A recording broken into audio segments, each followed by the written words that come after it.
किस वक्त आप घोषित करेंगे कि हाँ आप अब असमिया हो गए और नहीं आप असमिया नहीं है। अगर कोई बांग्ला बोल रहा है साथ साथ असमिया बोल रहा है तो क्या आधा असमिया है आधा बंगाली है। विचित्र किस्म के जिहाद, जैसे फ्लड हुआ तो कह रहे हैं कि वो एक जिहाद है, कीमतें बढ़ी सब्जियों की तो उन्होंने कहा कि कोई वो भी एक जिहाद है, कोई फर्टिलाइजर जिहाद वगैरह। हेमंत बिस्व शर्मा जैसे व्यक्ति को ऐसा करने की आजादी देना भारत में अस्थिरता लाने के लिए काफी है। गोलपारा एक जगह जहां हम गए थे, 1600 लोगों के घर तोड़े गए हैं बीच बरसात। ये बहुत ही खतरनाक है। मेरे हिसाब से तो इस पर सर्वोच्च न्यायालय को खुद ही संज्ञान लेना चाहिए, क्योंकि ये किया ही कैसे जा सकता है, ये असंभव है। पिछले कुछ वक्त से आप देख रहे होंगे कि असम के मुख्यमंत्री हिमंत बिस्वा शर्मा कई ऐसे बयान दे रहे हैं जिसमें ऐसा लगता है कि एक कम्युनिटी को, बंगाली मुस्लिम कम्युनिटी को जो असम में रहती है, उन्हें टारगेट करते हुए दिखते हैं। इसके अलावा असम में पिछले काफी वक्त से इविक्शंस चल रहे हैं जिसमें फिर से ये आरोप लगता है कि इसमें भी एक कम्युनिटी को टारगेट किया जा रहा है। 15 अगस्त को हिमंत बिस्वा शर्मा ने जो बयान दिया, एक युद्ध लड़ रहे हैं और तमाम तरह के जिहादों के खिलाफ वो लड़ रहे हैं, जिसमें उन्होंने लैंड जिहाद, लव जिहाद का जिक्र किया। इसके अलावा हिमंत बिस्वा शर्मा ने ये भी कहा कि उन्होंने 1.2 लाख बीघा जमीन इस अननोन कम्युनिटी से, इन इनक्रोचर्स से छुड़ाई है। अब ये इनक्रोचर्स कौन हैं, ये भी हिमंता बिस्वा शर्मा के कई बयानों से स्पष्ट हो जाता है। इन सब मुद्दों पर बात करने के लिए आज हमारे साथ प्रोफेसर अपूर्वानंद हैं और ह्यूमन राइट्स एक्टिविस्ट हर्ष मंदर हैं। शुक्रिया दवायर को ज्वाइन करने के लिए और इस बातचीत में शामिल होने के लिए। हर्ष, मैं आपके साथ शुरू करना चाहूंगा। असम में इस वक्त क्या चल रहा है? अलिशान, असम में एक्चुअली ऐसा नहीं है कि इसकी शुरुआत अब हुई है। पिछले 10-11 सालों से मैं वहाँ पे निरंतर काम कर रहा हूँ। एक माहौल, मतलब कुछ हद तक there is a sense of anxiety among communities there about मतलब उनके जमीन के बारे में, उनके हकों के बारे में वगैरह।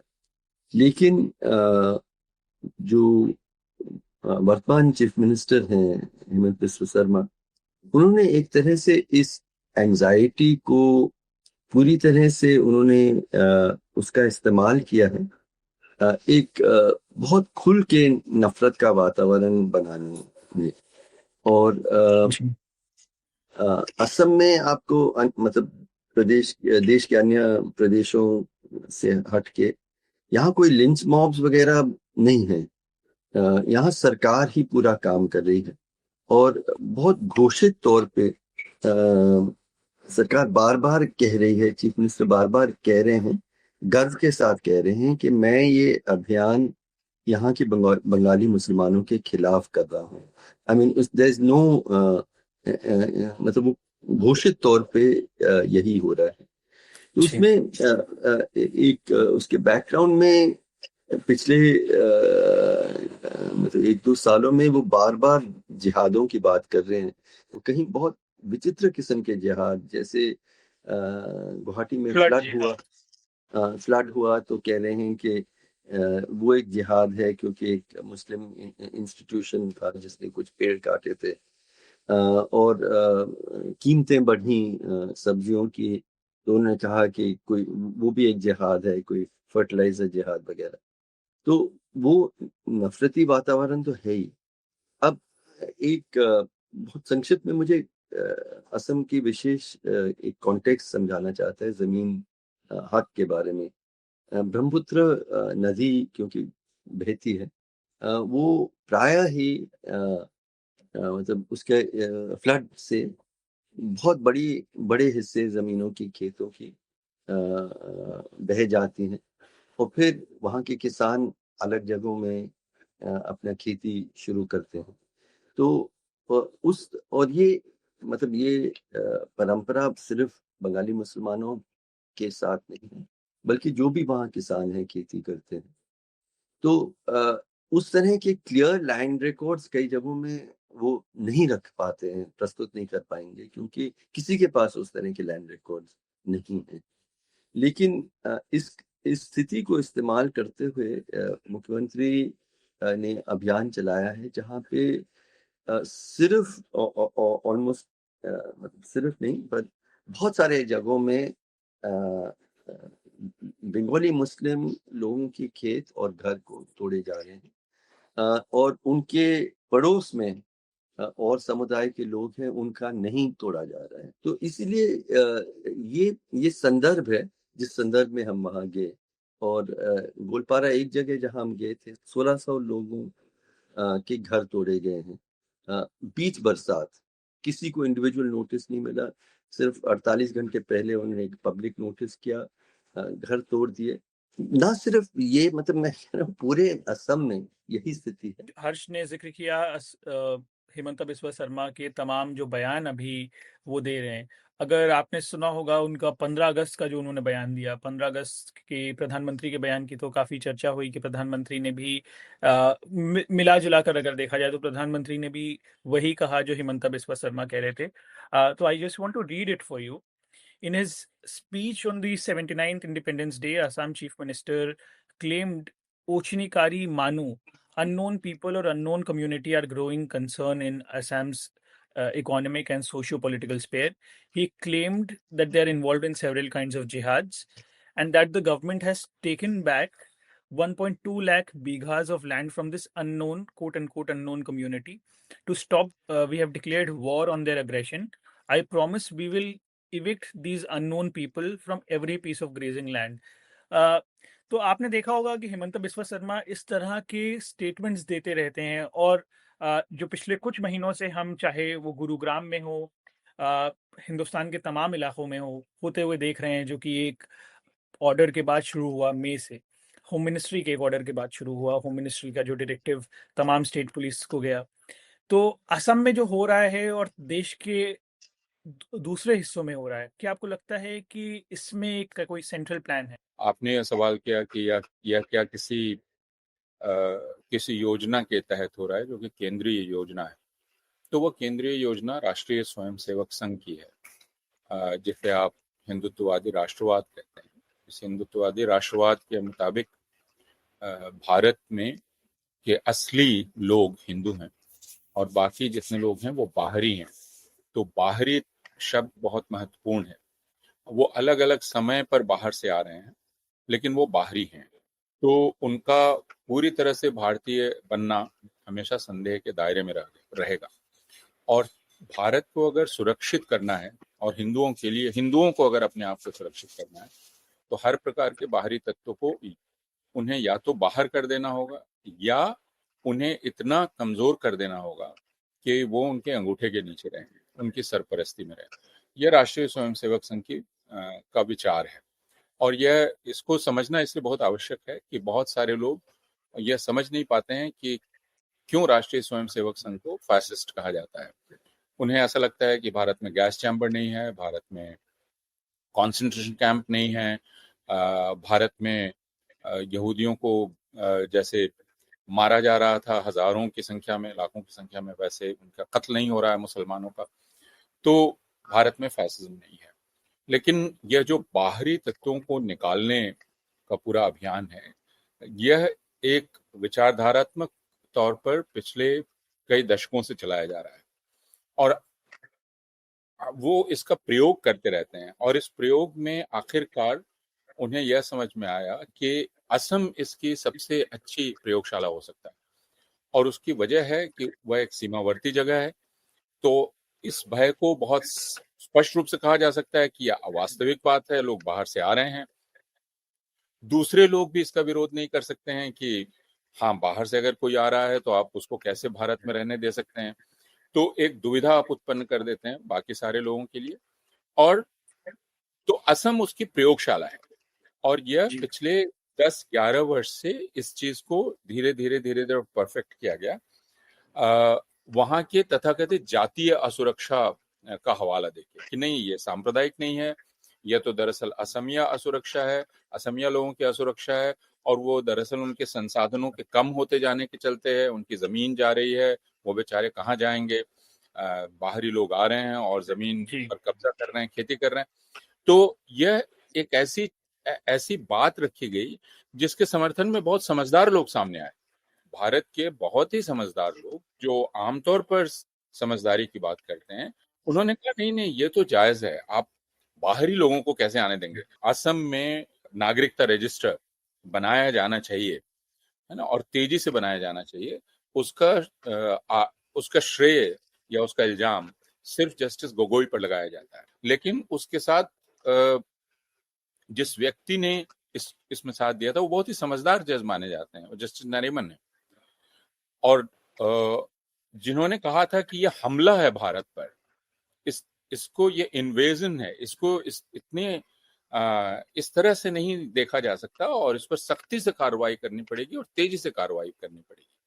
तो मैं सिर्फ उनका नाम इसलिए ले रहा हूं कि यह एक ऐसी चीज थी जिसका विरोध लोग नहीं कर पाए, और बाहरी इस चीज को 2013 के बाद, 2013 से इस बाहरी शब्द को, घुसपैठिया शब्द को भारत की चुनावी भाषा में, प्रचार की भाषा में घुसाया गया। 2014, 13, 14 के आप नरेंद्र मोदी के भाषणों को देखें, आप ये देखेंगे कि उसमें वो बार बार ये कह रहे हैं, और ये बहुत आश्चर्य की बात थी कि कहा जा रहा था कि नरेंद्र मोदी ने उसमें कोई विभाजनकारी कैंपेन नहीं किया था, कोई विभाजनकारी अभियान नहीं चलाया था। लेकिन 2013-14 में नरेंद्र मोदी ने अलग अलग जगह पर जाकर कहा, और अमित शाह ने कहा कि जो बाहरी लोग आए हैं, हम जैसे ही सत्ता में आएंगे उन्हें कान पकड़कर बंगाल की खाड़ी में फेंक दिया जाएगा, उनका बोरिया बिस्तर बांधकर उनको बंगाल की खाड़ी में फेंक दिया जाएगा। यह बात धीरे धीरे धीरे धीरे स्थापित हो गई। अब ये बाहरी लोग चारों तरफ खोजे जाने लगे और इसमें दो तत्वों की तलाश की गई, एक बांग्लादेशी और दूसरे रोहिंग्या जी। तो और फिर ये प्रचार किया गया कि रोहिंग्या लाखों की संख्या में भारत में घुस आए हैं, जबकि रोहिंग्या लोगों की संख्या 20,000 के आसपास है। जी, 20,000 के आसपास है। असल में एक आंकड़ा इन्होंने ये भी दिया था कि म्यांमार से 5.5 करोड़ रोहिंग्या हिंदुस्तान में घुस गए हैं, जबकि म्यांमार की टोटल पॉपुलेशन 5.5-6 करोड़ के आसपास है और उसका 1% रोहिंग्या है, जिसका भी कुछ एक छोटा भाग हिंदुस्तान आया था। मैं सिर्फ ये कहना चाह रहा हूँ कि असम तो प्रयोगशाला है, लेकिन उसके बाद ये बतलाया जा रहा है कि भारत के हर हिस्से में ये घुस रहे हैं। तो दिल्ली में जो हुआ, अहमदाबाद में जो हुआ, जयपुर में जो हुआ, दूसरे तमाम जगहों पर हुआ, जिसमें हर उस आदमी को पकड़ा गया जो बांग्ला बोल रहा था। उसमें कई हिंदू भी पकड़े गए, लेकिन इरादा मुसलमानों को पकड़ने का था और उनको बाहर करने का था। तो अहमदाबाद में की पूरी बस्ती को उजाड़ दिया गया, हजारों लोगों को परेड कराया गया अहमदाबाद की सड़क पर। जयपुर में जो नट थे, बाजीगर थे, बाकी लोग थे, उन सबको गिरफ्तार किया गया और उनको हवालात में ठूसा गया। दिल्ली में, गुड़गांव में हम सारे लोगों ने देखा और दूसरी जगहों पर देखा। पुलिस ने जब सवाल पूछे जाना शुरू हुए कि आप किस तरह से, किस आधार पे पकड़ रहे हैं, इनके पास डॉक्यूमेंट्स हैं, और फिर पुलिस ने कुछ दिनों बाद सारे लोगों को छोड़ दिया और शायद 10 लोगों को उन्होंने अपनी कस्टडी में रखा, 10 के आसपास कुछ लोगों को, और ये कहा कि हमने सबको छोड़ दिया है और अब हम सिर्फ हाईली सस्पिशियस इंडिविजुअल्स को पकड़ेंगे। तो इसका एक कंक्लूजन ये भी लिया जा सकता है कि अभी तक आप किन को पकड़ रहे थे, अभी तक आप हाईली सस्पिशियस इंडिविजुअल्स को, इसका मतलब है नहीं पकड़ रहे थे। तो असम में जो हो रहा है उसमें फिर भी ये कहा जा सकता है कि एक प्रोसेस है, ऑल्दो उसके ऊपर भी मोहसिन आलम भट्ट और तमाम स्कॉलर्स ने लिखा है कि वो प्रोसेस कितनी फ्लॉड है, लेकिन अब उस प्रोसेस के ऊपर जो एक तरह का पर्दा था, क्या कहा जा सकता है, उस पर्दे को भी हटाया जा रहा है। प्रोसेस क्या है? आपने कहा कि राष्ट्रीय नागरिकता रजिस्टर बनाएंगे, है ना, उसमें आपने एक कट ऑफ तारीख रखी। आपने कहा कि इस तारीख के पहले तक जो लोग आ गए हैं उनको उसमें शामिल किया जाएगा। उसके लिए आपने कागजात की सूची दी कि ये कागजात आप दिखा दीजिए। आपने फॉरेन ट्रिब्यूनल बनाए, जिन फॉरेन ट्रिब्यूनल में आप उन लोगों को रिपोर्ट करेंगे जो विदेशी हैं, वो घोषित करेंगे कि वो विदेशी हैं। अब जो पूरी प्रक्रिया चली, हम लौट कर अगर उस पूरी प्रक्रिया को देखते हैं तो इतनी अमानवीय थी, इतनी भयानक थी, जिसमें सैकड़ों लोगों की जान गई, क्योंकि वो अफरा तफरी में किसी भी सवारी पर सवार होकर भागते भागते जहां ट्रिब्यूनल है वहां अपना कागज दिखाने जा रहे हैं, दुर्घटनाएं हो रही हैं, बाकी चीजें हो रही है, कई लोगों ने खुदकुशी कर ली। तो लेकिन उसके बाद जब पूरा रजिस्टर सामने आया तो ये दिखलाई पड़ा कि 19 लाख लोग बाहर हुए हैं, जबकि उसके पहले कहा जा रहा था करोड़ों लोग घुसे हैं। ठीक है, लेकिन 19 लाख लोग बाहर हुए। उस वक्त सोनोवाल थे मुख्यमंत्री, अगर मुझे याद है तो, ठीक जी इनके ठीक पहले। 19 लाख लोग बाहर हुए, जिसमें 14 लाख हिंदू थे। ये बहुत दिलचस्प है। तो इरादा क्या था? इरादा था मुसलमानों को निकालने का। लोगों ने समझा था कि मुसलमान निकलेंगे, लेकिन निकल गए हिंदू। उसके बाद भारतीय जनता पार्टी के नेताओं ने बयान दिया, जो बयान रिकॉर्ड पर है, कि हम इस एनआरसी को नहीं मानते और हम तब तक एनआरसी की प्रक्रिया चलाते रहेंगे जब तक उन लोगों को निकाल ना दिया जाए जिनको निकालना है, और उनको अंदर ना कर लिया जाए जिनको अंदर करना है। तो ये वो बात हो गई कि आप तब तक प्रक्रिया चलाएंगे जब तक आपके मन मुताबिक एक रिजल्ट ना आ जाए। बिल्कुल। और हिमंतो बिस्व शर्मा ने एनआरसी को पूरी तरह रद्द कर दिया। अब आपने देखा होगा सर्वोच्च न्यायालय में और गुवाहाटी उच्च न्यायालय में जो पूर्व अधिकारी थे इसके, उन्होंने याचिका दायर की है इसके खिलाफ कि नए सिरे से एनआरसी की जानी चाहिए। तो इसका मतलब है कि अब अनवरत ये चलता रहेगा और अनवरत हम मुसलमानों को एक अनिश्चय की स्थिति में रखे रहेंगे, और वो हमेशा एक बेचैनी में रहेंगे कि अब आप उनसे कौन सा नया दस्तावेज मांगने वाले हैं। क्या आप उनसे उनके परनाना का दस्तावेज मांगेंगे, परनानी का दस्तावेज मांगेंगे, क्या करेंगे आप? पहले थोड़ी सी चीजें जो अपूर्व ने बहुत विस्तार में बहुत खूबसूरती से चीजें रखी, मैं 2-3 चीजें उसमें मतलब और जोड़ना चाह रहा हूँ, इलैबोरेट करना चाह रहा हूँ। एक के जो बयान नरेंद्र मोदी ने 2013-14 के इलेक्शन दौरान किए, उसका एक असर सीधा असम में पड़ा। उन्होंने जब यही बात कहा कि हम बांग्लादेशियों को बस भगाएंगे, उसके एक हफ्ते के अंदर एक बहुत अंदरूनी गांव में, बक्सा जिले में, कुछ लोग आए और उन्होंने खुली फायरिंग की, लगभग 50 लोगों की हत्या की, जिसमें औरतें बच्चे सबसे ज्यादा थे। मैं उस गांव में उस वक्त गया और तब से एक्चुअली मैं मतलब जुड़ता ही गया, क्योंकि उस नफरत का अंजाम क्या होता है आम लोगों की जिंदगी में। और बच्चे औरतें पानी में कूद रहे थे और उनके उसके अंदर उनको गोलियां मारी गई।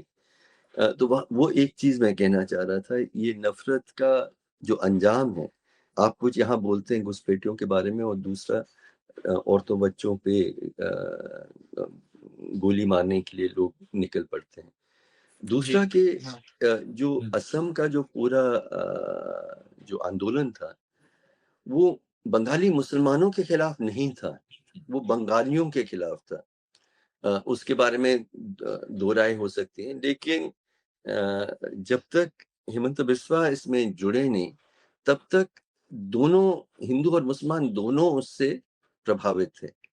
और अब अचानक उन्होंने उसकी पूरी धारा को बदल दी है। मतलब एक तरह से असम का मूवमेंट कभी सांप्रदायिक मूवमेंट नहीं था, उसको पूरी तरह से सांप्रदायिक बनाने का ये अभियान हुआ है। और तीसरी बात मैं इनके अपूर्व की बातों में जोड़ना चाह रहा था, जो प्रक्रिया जो जस्टिस रोहिंटन और रंजन गोगोई के नेतृत्व में जो प्रक्रिया चली, उसमें एक बहुत जरूरी बात है which is called burden of proof. मतलब नॉर्मली अगर सरकार मानती है कि हर्षमंदर विदेशी हैं, तो सरकार को उसकी सबूत इकट्ठा करके उसको कोर्ट में साबित करने की जिम्मेदारी होनी चाहिए। जी हर्ष, आपने बर्डन ऑफ प्रूफ की बात करी। मोहसिन आलम भट्ट ने अभी अपनी अनमेकिंग रिपोर्ट सिटीजन्स की रिपोर्ट रिलीज करी थी, और वो काफी एक बहुत ही तफसील से उन्होंने बताया है कि ये जो परसुएसिव बर्डन ऑफ प्रूफ है, दरअसल कहने के लिए तो स्टेट और सिटीजन पर दोनों पर बर्डन है, लेकिन सिटीजन का जो बर्डन है वो इतना ज़्यादा है, और जिस तरह से ट्रिब्यूनल के स्ट्रक्चर को चेंज कर दिया गया है, उसमें अपॉइंटमेंट से लेके हर चीज़ को, तो अब वो बर्डन बिल्कुल सिर्फ सिटीजन पर रह जाता है, और जी। स्टेट के एंड पर शायद कोई बर्डन ही नहीं बचा है। नागरिकता हक रखने का हक देती है। मतलब कोई भी हक हो, इसलिए आपको नागरिक होना है, वो ही आप छीन रहे हैं। और उसकी एक प्रक्रिया में सरकार कुछ नहीं साबित कर रही। सरकार आपको कह रही है कि उस तरह के रिकॉर्ड्स, मैं एक पार्टीशन का फैमिली का हूँ, मैं वो रिकॉर्ड्स बिल्कुल कहाँ से ढूंढूंगा?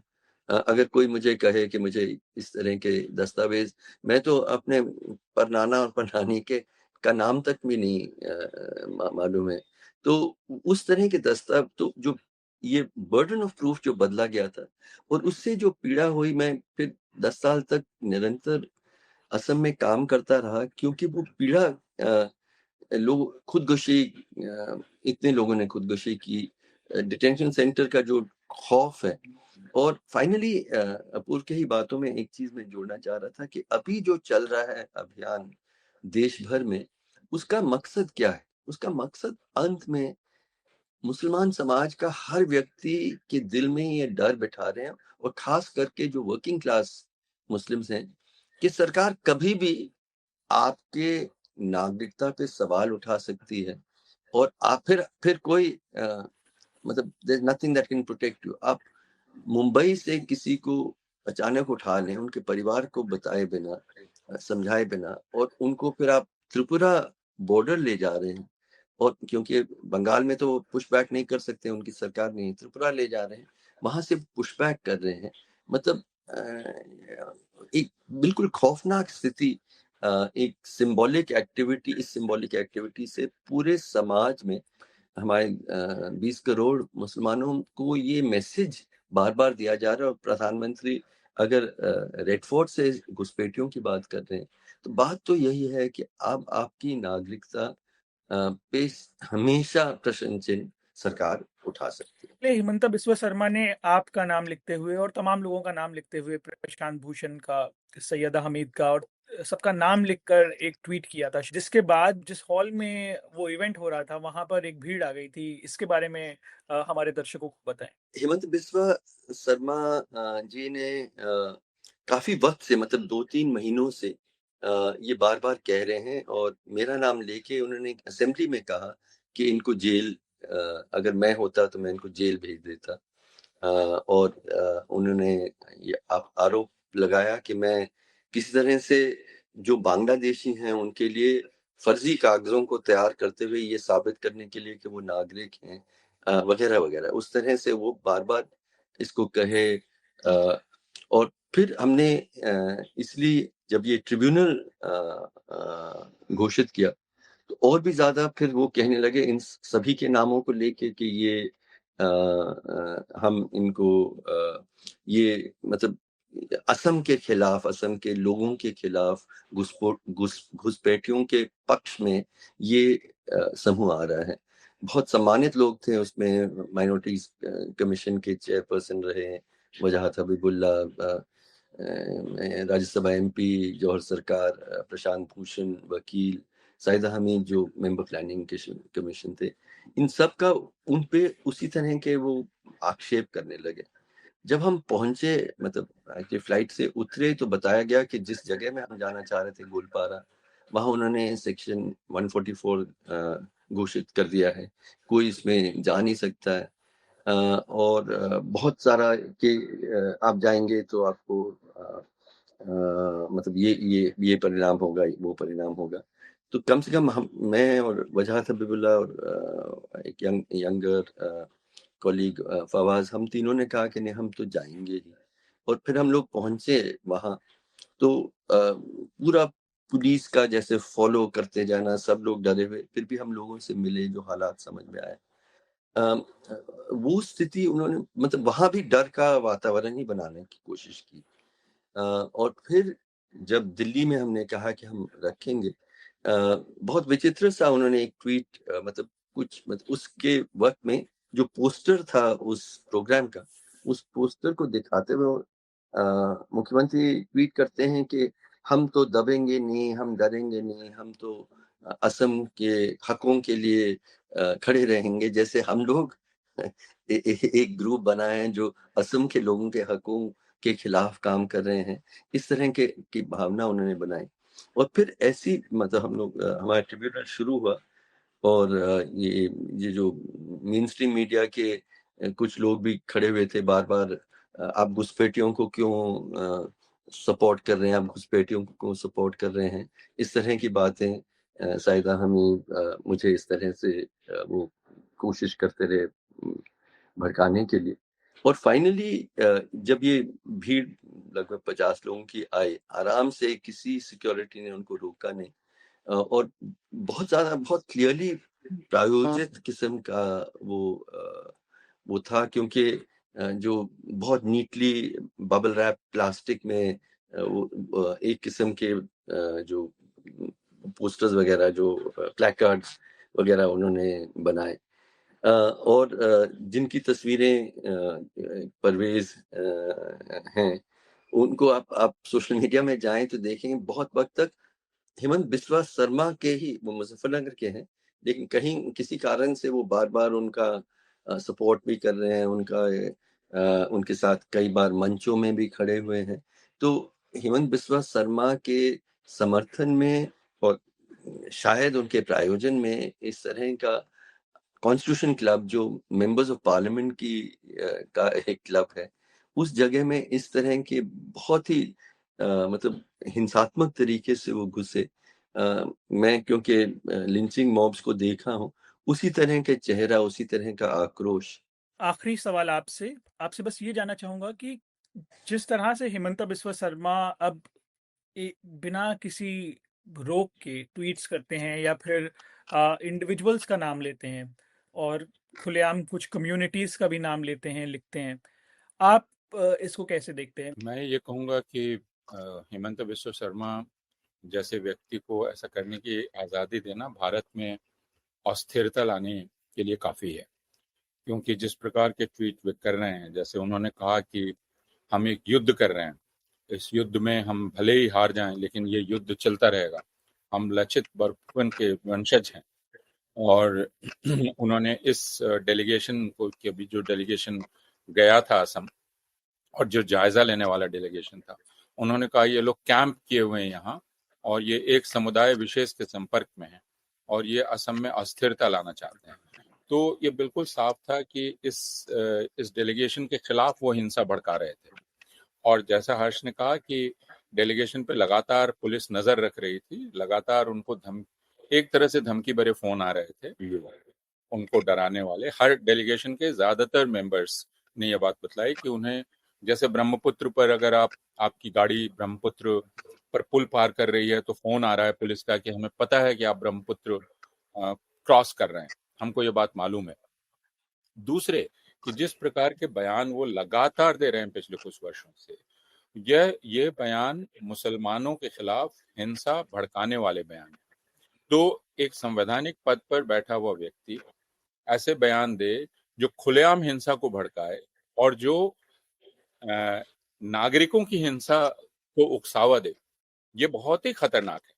मेरे हिसाब से तो इस पर सर्वोच्च न्यायालय को खुद ही संज्ञान लेना चाहिए, क्योंकि ये किया ही कैसे जा सकता है। यह असंभव है कि एक व्यक्ति जो मुख्यमंत्री के पद पर बैठा हुआ है वो हिंसा भड़का रहा है और यानी पूरी की पूरी संवैधानिक संरचना को वो तहस नहस कर रहा है उस पद पर बैठकर।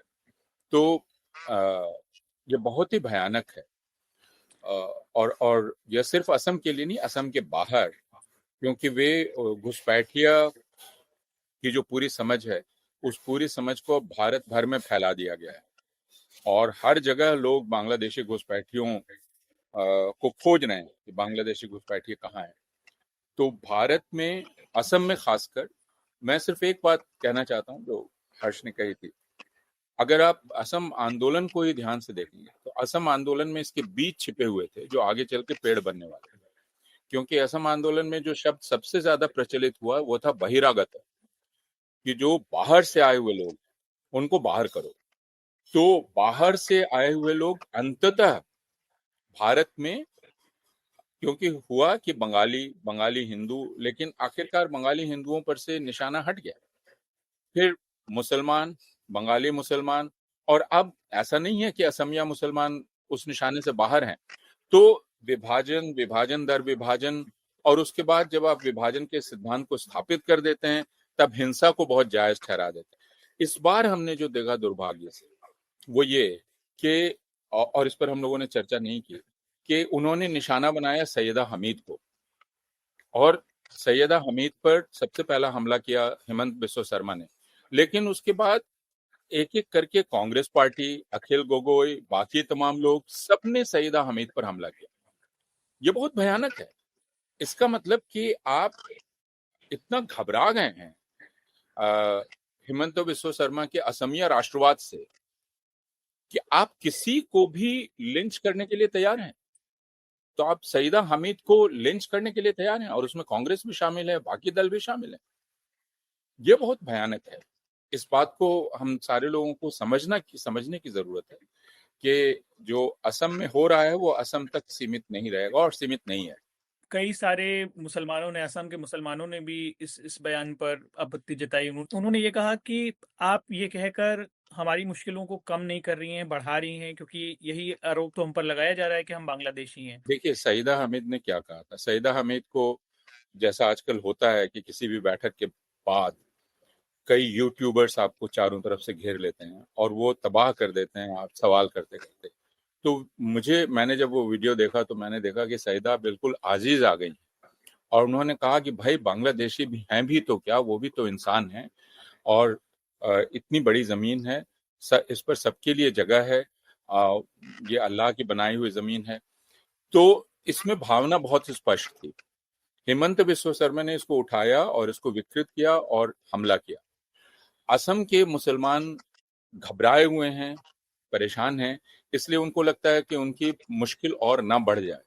लेकिन मैं एक बात और कहना चाहता हूँ कि यह जो एक नकली विभाजन किया जाता है, जिसमें असम के कुछ मुसलमान शामिल हैं, कि वो कहते हैं नहीं नहीं हम तो असमिया हैं, असली असमिया, बाहरी मुसलमान जो हैं हम उनके साथ नहीं हैं। तो यह विभाजन हेमंत बिस्वा शर्मा ने डाला है, और इसको मुसलमानों का एक तबका कबूल करने को वहां तैयार है, और ये काफी खतरनाक है। फिर मैं कह रहा हूं, क्योंकि आखिरकार निशाना मुसलमान हैं और होंगे और हो रहे हैं, और उसमें असमिया मुसलमान शामिल हैं। जो अभी आए हुए थे दिल्ली, और इसके पहले भी असमिया मुसलमानों के संगठनों के प्रतिनिधि आए थे, वो असमिया मुसलमान, वो सब असमिया बोलते हैं। आप असमिया कब हो जाते हैं, यही जानने की जरूरत है ना। 150 साल पहले जो आया वो असमिया हुआ कि नहीं हुआ? किस वक्त आप घोषित करेंगे कि हाँ आप अब असमिया हो गए, और नहीं आप असमिया नहीं है? अगर कोई बांग्ला बोल रहा है साथ साथ असमिया बोल रहा है, तो क्या आधा असमिया है आधा बंगाली है? तो यह बात हमें असम में, और यह लंबी चर्चा हो सकती है, उसको मैं ले नहीं जाना चाहता, लेकिन यह पूरे भारत में चलाने की जरूरत है, खासकर उत्तर पूर्व के राज्यों में, क्योंकि उत्तर पूर्व के राज्यों में इतने छोटे छोटे विभाजन किए जाते हैं। आप मणिपुर चले जाएंगे तो मैं असली मणिपुरी हूँ, मेरा असली अधिकार है, ये जो है ये म्यांमार से आया है, इसका अधिकार नहीं है। इस पर बात करना बहुत आवश्यक है, और इसलिए वो जो सईदा हमीद को कह रहे हैं कि उन्होंने उनकी मुश्किल बढ़ाई है, वो गलत कह रहे हैं। सईदा हमीद का बयान बहुत ही साफ है, और ये बहुत ही अनैतिक होगा कि आप कहें कि हमें अपने आप को सुरक्षित रखने के लिए मैं आपको बलि चढ़ा देना चाहता हूँ। ये बहुत ही अनैतिक होगा जो काम सईदा के साथ किया जा रहा है।